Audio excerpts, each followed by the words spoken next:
Schools teach subjects and content, not execution.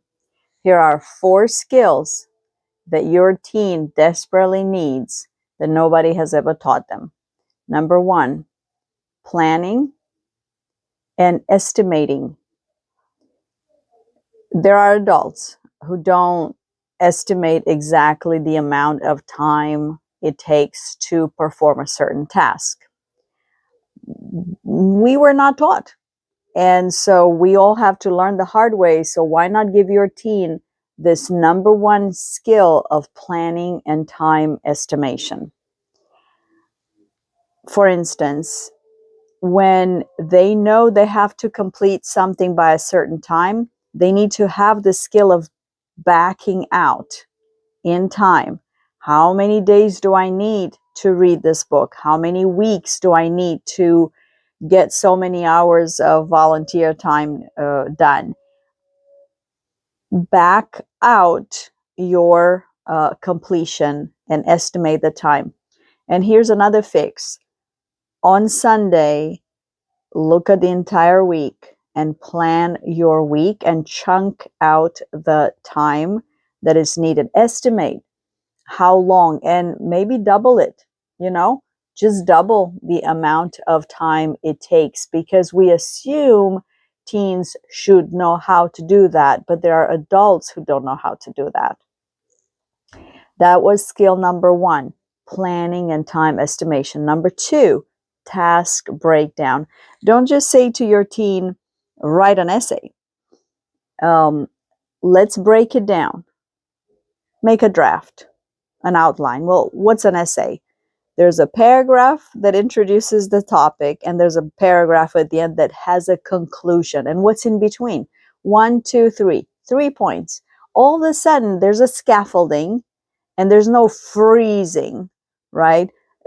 There's no writer's block. Oh, I'm just supposed to fill in the blanks in these 5 paragraphs. So how do I fill in the blanks? Well, I start writing some kind of draft, some kind of idea. Let's brainstorm some ideas. What do I know about the subject? What do I need to study? Where can I study it?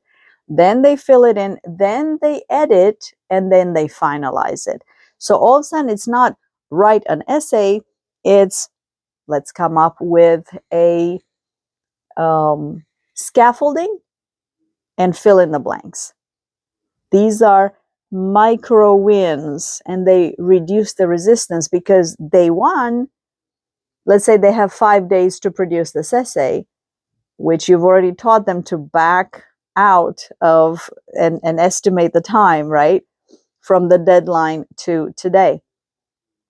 Micro win. What can we do today? Scaffolding, 5 little boxes, 5 little empty blocks on my paper, and I can already kind of start brainstorming. Where can I find this? Where can I find information about that? So that's a micro win for today. Tomorrow, I can go to the library and get a book about something, or I can get on the internet at this particular time when I have a moment and read about something.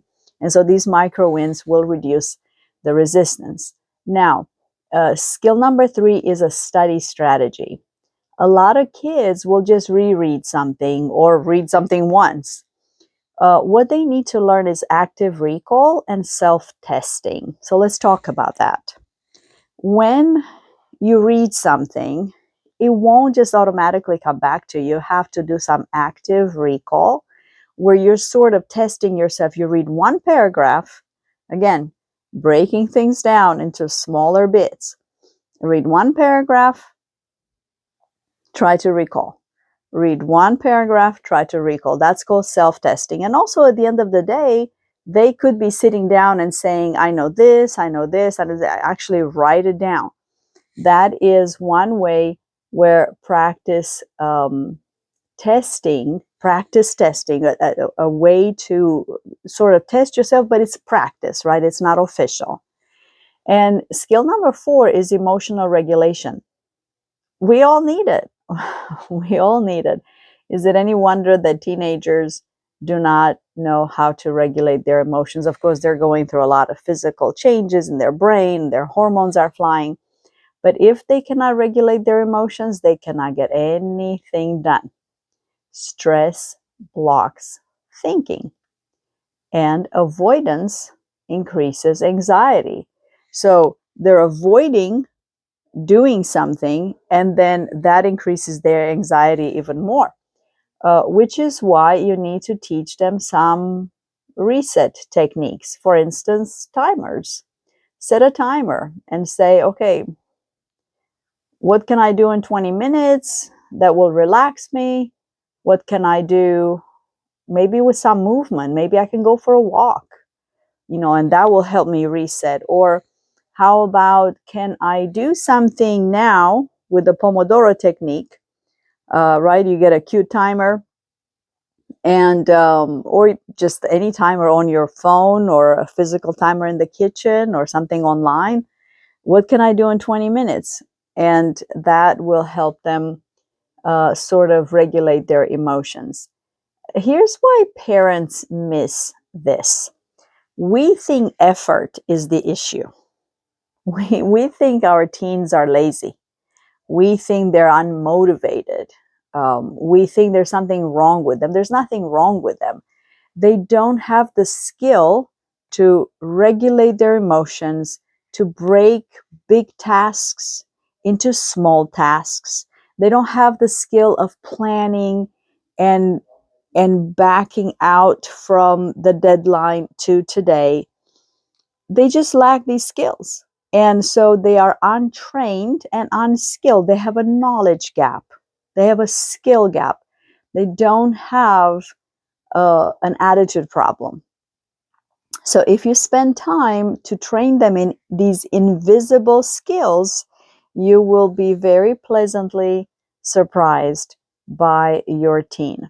So these are skills that can be taught, and let's not damage their identity by calling them names, because identities should not be damaged.